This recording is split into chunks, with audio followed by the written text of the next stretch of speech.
I was already late to meet my fiance's intimidating family for the first time when I stopped to give my only umbrella to an old woman stranded in a downpour. I arrived at their grand home soaking wet and humiliated. But when I was finally introduced to the powerful family matriarch everyone was so afraid of, it was the woman from the storm. Before we get into it, I have a quick question for you. What is your favorite thing to do on a rainy day? Let me know in the comments. And be sure to subscribe for more stories every single day. Okay, let's head out into that storm. The pressure had been building for weeks. Meeting the family was an understatement. I was, according to my fiancé, William, about to be presented for inspection to a tribunal of the most intimidating women he knew: his mother, his older sister Penelope, and the true, undisputed head of their wealthy and powerful family, his grandmother, Josephine. "Just be yourself," he had told me on the phone the night before, his voice tight with an anxiety he was trying and failing to hide. But, maybe don't mention your volunteer work at the city soup kitchen. And if they ask about your parents, just say they're in education, not retired public school teachers. He sighed. "Look, my sister, Penelope, can be a lot. She's a snob. And my grandmother, Josephine, she's a legend. She doesn't suffer fools gladly. And for the love of God, Sadie," he had pleaded, "whatever you do, please, please do not be late. Punctuality is like a religion to her." I had promised I wouldn't be. I spent the entire morning in a state of nervous preparation, trying to transform myself from Sadie, the down-to-earth pediatric nurse, into a woman who looked like she belonged in their world. I chose my best, most conservative dress, a simple but elegant navy blue silk. I had my hair done professionally. I was a nervous wreck, but I was determined to pass their test for William's sake. I was taking the bus and then walking the final few blocks to their grand brownstone in the city's most exclusive neighborhood, a practical choice that now, as I thought about it, probably seemed like a provincial failure in their eyes. I had left myself an entire hour of extra time. I would not be late. But the universe, it seemed, had other plans.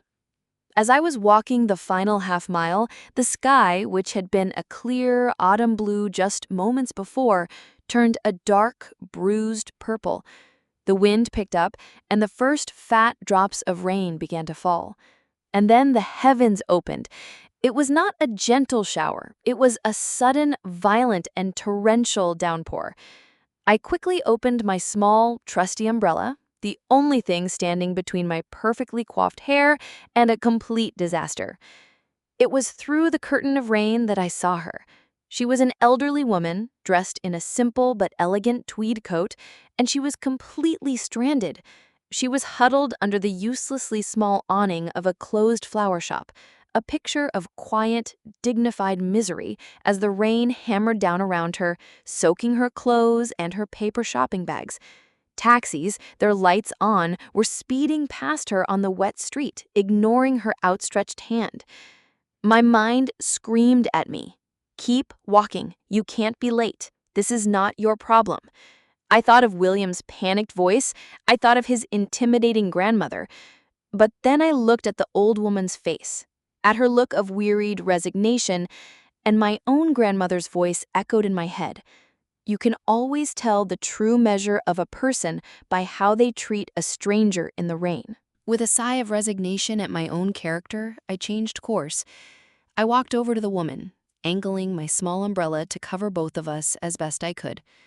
"This is horrible, isn't it?" I said with a warm smile. She looked up at me, her eyes a sharp and intelligent gray, wide with surprise. "It certainly is," she said, her voice a crisp, cultured tone. "I seem to have misjudged the forecast." "Let me help you get a taxi," I insisted. They never stop for a single person in a storm like this. For the next 10 minutes, we stood on the curb together, a small two-person island in the middle of the deluge. I held the umbrella while she held her shopping bags. My left side, the side exposed to the driving rain, was quickly becoming completely and totally soaked. We finally managed to flag down a taxi. I helped her with her bags, and then, On impulse, I did something I knew I would regret. "Here," I said, pushing my umbrella into her hands as she sat in the back of the cab. "You take this. You need it more than I do." "Oh, my dear, I couldn't possibly," she protested. "Nonsense," I said, smiling. "Consider it a gift. Have a wonderful day." I closed the taxi door and watched it pull away, my one and only shield from the storm now gone. I spent the next 15 minutes running through the driving rain, my hair a ruined mess, my silk dress now a heavy, soaked, and clinging second skin, my makeup surely running down my face. When I finally arrived, breathless and dripping, on the doorstep of the Grand Prescott family brownstone, I was a certifiable disaster.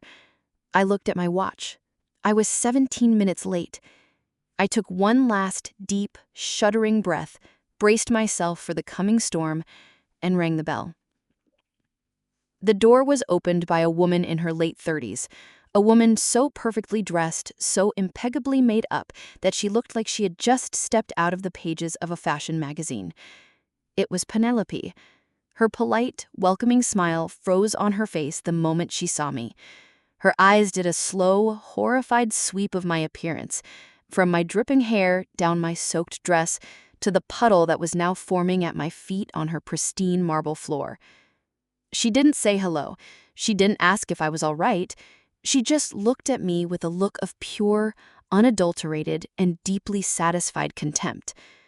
"Well," she said, her voice dripping with a sweet, icy disdain, "look what the storm dragged in."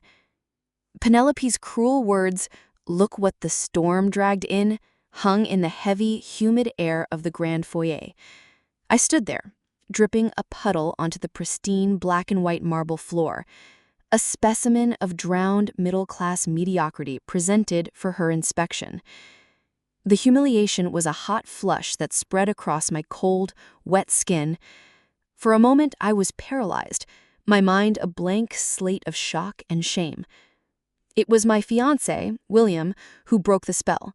He rushed past his sister, his own face a mask of horrified disbelief and a fierce, protective anger. "Penelope, that's enough," he snapped, his voice a low, furious growl I had rarely heard from him. He immediately came to my side, wrapping his arm around my shivering shoulders, ignoring the fact that he was soaking his own expensive-looking cashmere sweater in the process. "Sadie, honey, what on earth happened to you? You're soaked to the bone." Before I could even begin to explain the storm, the old woman, the taxi, the umbrella, his mother and father, who had clearly been waiting in the wings, emerged from the grand living room. They took in the scene, me dripping and disheveled, their daughter looking smug and triumphant, and their son looking furious, with the cool, appraising gazes of seasoned social strategists. "You can't stay in those clothes," William said, his voice firm as he ignored his parents and sister. "You'll catch your death." He turned to his mother. "Mom, do you have a robe or something Sadie can wear?" His mother, a woman who radiated a chilly, intimidating elegance, just looked at my ruined dress with a look of profound distaste. "I'm not sure any of my things would fit her, dear," she said, her voice a silken, condescending drawl. "Perhaps one of the maid's uniforms?" The insult was so breathtaking, so utterly devoid of basic human warmth, that even Penelope had the decency to look slightly shocked. "No," William said, his voice now as cold as ice. "That won't be necessary." He turned to me. "Come on," he said, and he led me, his arm a protective shield, up the grand, sweeping staircase, away from their cold, judgmental stares. He took me to his old childhood bedroom, a place of surprising warmth and character in the otherwise sterile mansion. It was filled with books and old sports trophies. He immediately went to his closet and pulled out a soft, thick, gray sweatshirt and a pair of comfortable-looking sweatpants. "Here," he said, his eyes full of a deep, apologetic sorrow. "They're not elegant, but they're warm and dry. I am so, so sorry, Sadie, for all of this. For them." As I changed in the adjoining bathroom, my hands shaking as I peeled off my cold, ruined dress, I finally told him the whole story. I told him about the sudden downpour and about the kind-faced old woman who was getting soaked. I told him about helping her into a cab and about giving her my umbrella. He listened, and his anger at his family seemed to soften, replaced by a look of profound and deeply moving pride. "That was a wonderful thing to do, Sadie," he said, when I emerged, now drowning in his warm, comfortable clothes. "A truly wonderful thing." He sighed. "But you know my family. They're not going to understand the mud on your dress part. To them, the appearance of kindness is always more important than the act of it." He was right. When we came back downstairs, I felt like I was facing a firing squad. I was clean and dry, but in William's oversized, comfortable clothes, I was an even greater symbol of everything they disdained. I was not just a drowned rat, I was now a slovenly, disrespectful intruder who had dared to wear her boyfriend's lounging clothes to a formal family gathering. They were all in the living room, a grand, intimidating space with ceilings so high they made you feel small. And for the next hour, I endured their polite but ruthless interrogation. Penelope, the snob, asked me about my small rented apartment. Her father, the businessman, asked me about my financial prospects. And her mother, the socialite, gave me a long, pitying lecture on the importance of maintaining appearances. It was a performance of quiet, sustained cruelty, designed to remind me at every turn that I did not belong. I just sat there, my hands wrapped around a cup of tea I didn't want, and I endured it, my silent sacrifice. I did it for William. I weathered the storm of their disapproval, my own anger and humiliation a tight, hard knot in my stomach, because I loved their son. Finally, just as I thought I couldn't take another second of it, a tall, stern-faced butler entered the room. "Dinner is served," he announced, his voice a deep, sonorous bell. "Madame Josephina is waiting for you in the dining room." The name hung in the air. Josephina. The matriarch. The legendary, formidable grandmother I had heard so much about. The final and most important judge. The family stood up. William gave my hand a nervous, supportive squeeze. I took a deep, shuddering breath and followed them out of the living room and down the long, silent hallway toward the dining room, a fraud in my boyfriend's borrowed clothes, my heart pounding a slow, heavy, and terrified rhythm. I had already been tried and convicted by the sister and the parents. Now it was time to face the final executioner. I had no idea that my trial was already over and that the verdict had been decided an hour ago by a complete stranger in the back of a taxi in the middle of a storm. William squeezed my hand, a small, desperate gesture of support in the face of what we both believed was my impending doom. His sister, Penelope, and his mother walked ahead of us, their postures rigid with a smug, triumphant satisfaction. They had won. They had successfully proven to everyone, and most importantly to the head of their family, that their son had chosen an unsuitable partner. The butler, Henderson, stood before a pair of towering dark wood doors. He pulled them open with a silent, formal grace, revealing the grand dining room beyond. The room was breathtaking. It was a cavern of old-world elegance, with dark wood-paneled walls, a magnificent crystal chandelier that cast a warm golden light over everything, and a single, impossibly long mahogany table set for dinner with a terrifying military precision. And at the far end of that table, in a large, throne-like chair at its head, sat a single, solitary figure. It was a woman, an old woman, her silver hair pulled back in a simple, elegant bun. She was reading a book, a pair of small glasses perched on the end of her nose. As we entered, she looked up, her eyes, a sharp and intelligent gray, scanning our small procession.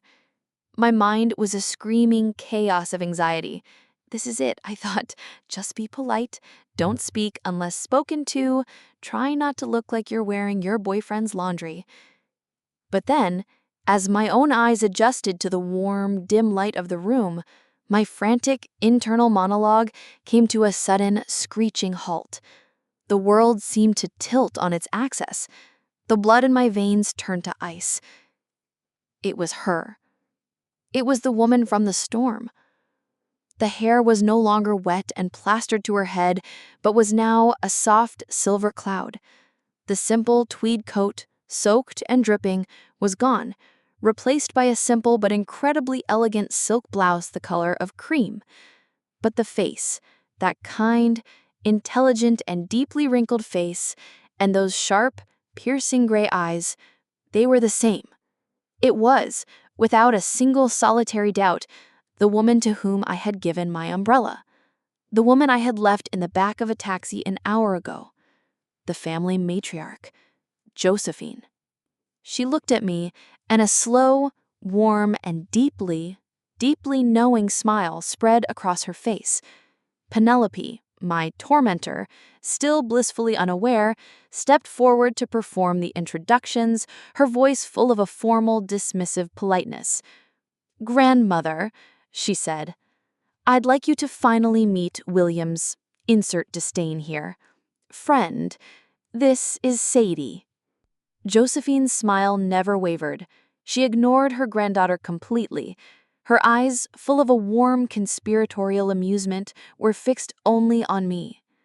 "My dear," she began, her voice a clear, strong, and authoritative instrument that instantly commanded the room. "I trust you had no further trouble with the storm after you so kindly and so foolishly gave me your umbrella?" The question, so simple, so direct, dropped into the center of the room like a lit stick of dynamite. The effect on my fiancé's family was immediate and catastrophic. I watched as Penelope's smug, confident expression did not just fade, but seemed to shatter. Her jaw going slack, her face a mask of pure, uncomprehending horror. I saw her mother, the woman who had suggested I wear one of the maid's uniforms, go completely and totally pale, her hand flying to her throat, as if she were suddenly choking. I saw William, my sweet, terrified William, stare at me, his own eyes wide with a new, dawning and utterly glorious awe. They all stared at me, then at their grandmother, then back at me, the impossible, disastrous pieces of their own social execution finally, horribly, slamming into place in their minds.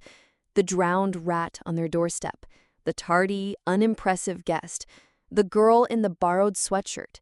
She was the one their sainted, all-powerful matriarch had just publicly and gratefully acknowledged as a savior. I finally found my voice, a small but steady thing. "No, ma'am," I said, a slow, relieved smile of my own beginning to form. "I made it here just fine, thank you." Josephine then looked down the long table, her gaze finally falling upon her own granddaughter's horrified face. Her own smile vanished, replaced by a look of cool, regal disapproval. "Penelope," she said, her voice now as cold as the rain I had just run through, "the seating arrangement is incorrect." I don't understand, grandmother," Penelope stammered. "This young lady," Josephine said, her voice leaving no room for argument as she pointed a single, elegant finger at me, "is a guest of honor in my home tonight. She will not be sitting at the far end of the table like a disobedient child." She then looked at the butler, who was watching the entire scene with an impassive, professional calm. "Henderson," she commanded, "you will set a place for Miss Peters, right here, next to me." As the butler moved with a silent efficiency to do her bidding, I walked the length of that long, silent table, the eyes of my fiancé's family following my every step, as he pulled out the chair for me at the head of the table, directly opposite my horrified and speechless sister-in-law-to-be. I finally understood. The test wasn't about my dress or my job or my punctuality. The real test had happened an hour ago, in a downpour, with a complete stranger, and the woman who held all the power in this family had just announced to everyone, without a shadow of a doubt, that I had passed. A command from the matriarch was not a suggestion. It was a gravitational pull that reordered the entire solar system of the family. The butler, Henderson, moved with a silent, unflappable efficiency. He picked up my simple place setting from the far end of the table and, in a move of profound symbolic significance, he swapped it with my future sister-in-law, Penelope's ornate one. Penelope was forced to watch, her face a mask of thunderous, impotent fury, as she was demoted, and I was elevated. I walked the long length of the dining room, my every step feeling both terrifying and triumphant, and took my new seat at the right hand of Josephine Prescott. The dinner that followed was the most surreal, the most satisfying, and the most masterfully executed act of social warfare I had ever witnessed. The food was served, a series of exquisite, perfectly cooked dishes. But no one, save for my fiancé William and me, seemed to have much of an appetite. The air in the room was thick with a tension so profound you could have cut it with a butter knife. My in-laws-to-be, who had been the confident, cruel arbiters of my fate just a half hour before, were now silent, miserable prisoners at their own dining table. Josephine, the matriarch, was a brilliant conductor of this silent, awkward symphony. She ignored her own family completely, as if they were merely decorative and slightly disappointing pieces of furniture. Her entire, formidable attention was focused, with a warm and genuine interest, on me. "So, Sadie," she began, after taking a delicate sip of her wine, "William tells me you are a pediatric nurse. That must be incredibly challenging work. Tell me about it." And so I did. I spoke of my work, of the children I cared for, of the small, heartbreaking tragedies and the profound, beautiful victories that made up my daily life. I spoke with a passion and an honesty that I had been afraid to show them before. And she listened. She listened with an intelligent, focused intensity, asking sharp, insightful questions that showed she was not just being polite. She was genuinely interested in my life, in my mind, in who I was as a person. At one point, my future mother-in-law, in a desperate attempt to regain some conversational footing, tried to interject. "Speaking of children," she said, her voice a little too bright, "Penelope was just named the head of the Junior League's charity committee for the Children's Hospital." Josephine cut her off, not with a harsh word, but with a look so cold, so dismissive that it silenced her instantly. "That's lovely, dear," she said, before turning her warm gaze back to me. "But I was just about to ask Sadie about her time volunteering in Haiti after the earthquake. That sounds far more interesting, don't you think?" And so it went. For 2 hours, I was the guest of honor. My humble life, the life they had deemed so simple and so unworthy, was now the celebrated centerpiece of their grand family dinner. And with every question Josephine asked me, with every story she prompted me to tell, she was holding up a mirror to her own family's shallow, superficial values. She was showing them, without ever saying it directly, that my life of service and compassion had a substance and a value that their life of country clubs and committee meetings could never hope to match. The final, beautiful blow came with dessert. Josephine turned to me, her eyes twinkling with a mischievous, conspiratorial light. "You know, my dear," she said, her voice loud enough for the entire table to hear, "it is so rare to meet a young person today who understands that your character is infinitely more valuable than your comfort. You got soaked in a storm. You ruined a perfectly good dress. You were late for an important engagement, all for a complete stranger. Some," she said, her gaze flickering for a split second to her own granddaughter Penelope, "might call that foolish." She then smiled at me. "I call it admirable. You are a woman of substance, Sadie, a rare and precious thing." She then reached down beside her chair and picked up a small, elegant purse. She pulled out a small, antique blue velvet box. It looked ancient, a priceless family heirloom. "This," she began, her voice now a low, serious tone, "belonged to my own mother, William's great-grandmother. It was given to me on my wedding day, and I made a promise that I would one day give it to a woman who was truly worthy of joining the Prescott family, a woman who embodied the strength and the kindness that this family was supposed to be built on." She pushed the small velvet box across the polished table until it came to rest directly in front of me. "I believe," she said, her eyes shining, "that I have finally, after all these years, found her." I stared at the small, priceless-looking box on the table. It was not just a piece of jewelry. It was a crown. It was a scepter. It was a symbol of my absolute and total acceptance into the heart of this family. And as I looked up into the horrified, jealous, and utterly defeated face of my future sister-in-law, Penelope, I knew that the battle, the war I had been so terrified of fighting, was already over. I had just won. I stared at the small, blue velvet box as if it were a live thing. It sat on the polished mahogany table, a silent, powerful testament to the absolute and seismic shift that had just occurred in my life. The air in the grand dining room was thick with the unspoken, choking jealousy of my future sister-in-law, Penelope, and the stunned, horrified silence of her parents. My fiancé William just looked from the box to me, his face a picture of pure, unadulterated pride and joy. "Ma'am, Josephine," I finally managed to whisper, my voice trembling slightly. "I couldn't possibly. This is a family heirloom. It's too much." The matriarch, Josephine, just smiled her slow, knowing smile. "Nonsense, child," she said, her voice full of a warm, final authority. "It is not a gift to be accepted or refused. It is a mantle, a symbol.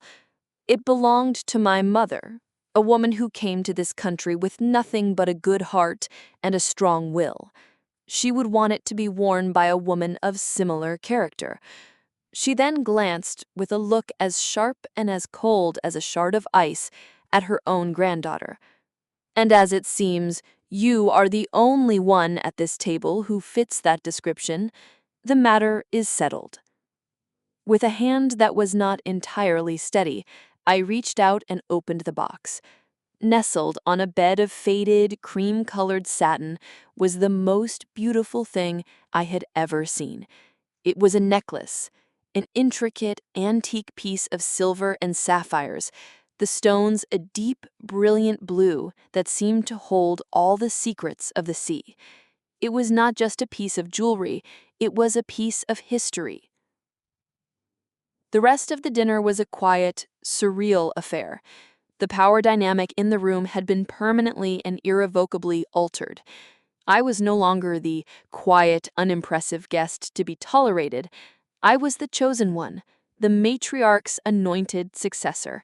And William's parents and sister were forced to sit there and watch as Josephine and I chatted and laughed like old friends, their own previous cruelty now a thick, indigestible sauce on their expensive meal.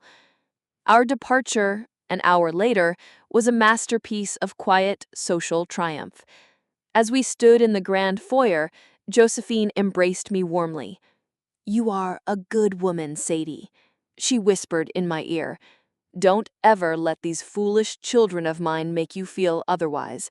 You are always welcome in this home." William's parents, now humbled and clearly terrified of the matriarch's wrath, offered me stiff, awkward apologies. "We are so very sorry for the misunderstanding earlier," Sadie, his mother, Isabel, stammered. unable to meet my eye. I just nodded graciously. I did not need their apology. I had something far more valuable: their grandmother's respect.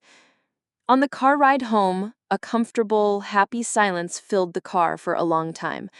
I was still wearing William's oversized, warm sweatshirt. I looked down at the priceless, antique velvet box that now sat in my lap. The contrast was almost comical. William finally broke the silence. He reached over and took my hand. "I have never," he said, shaking his head in a kind of wondrous awe, "in my entire life, seen anyone, and I mean anyone, put my sister and my mother in their place like that. And you didn't even have to fight. You were just you." He looked at me then, at my messy hair and my borrowed, comfortable clothes, and the look in his eyes was one of such profound, unconditional love that it took my breath away. "You look beautiful," he said. And for the first time, I truly believed it. Our wedding, 3 months later, was a beautiful, joyful affair. It was not at the country club. It was at a lovely old botanical garden, a place that felt like us. William's parents were there, their behavior impeccably, almost fearfully, polite. Penelope was there, chastened and quiet, and the guest of honor, sitting in the front row, beaming with a pride that seemed to light up the entire room, was Josephine. And as I walked down the aisle to marry the man I loved, I was wearing my beautiful wedding dress, and around my neck, resting against my skin, were the cool, heavy, and magnificent sapphires of the Prescott family necklace. I thought back to that terrible, rainy day, to the moment I had stood on their doorstep, soaked and shivering, feeling so small and so worthless. I had been so terrified of failing their test, of not being good enough for their world. I had had no idea that my greatest failure, my tardiness, my ruined dress, my simple act of compassion for a stranger, was in fact my greatest victory. My vindication wasn't in seeing my in-laws humiliated. It was in this profound, beautiful, and hard-won peace. It was the realization that I didn't need to fit into their world, because I had found a man and a grandmother who were more than happy to fit into mine. I had learned that true family doesn't judge you for the mud on your dress. They love you for the kindness in your heart. An absolutely wonderful and satisfying story about how true character is revealed in the smallest moments. What a powerful way for the matriarch to find the truth. This is the ultimate test of character story. What do you think of Josephine's method for judging her family's new addition? Let us know your thoughts in the comments below. If you were cheering for Sadie, please show your support by hitting that like button, and be sure to subscribe for more heartwarming stories of karma and vindication. Don't forget to click the notification bell so you never miss an upload. Thanks for watching, and we'll see you in the next one.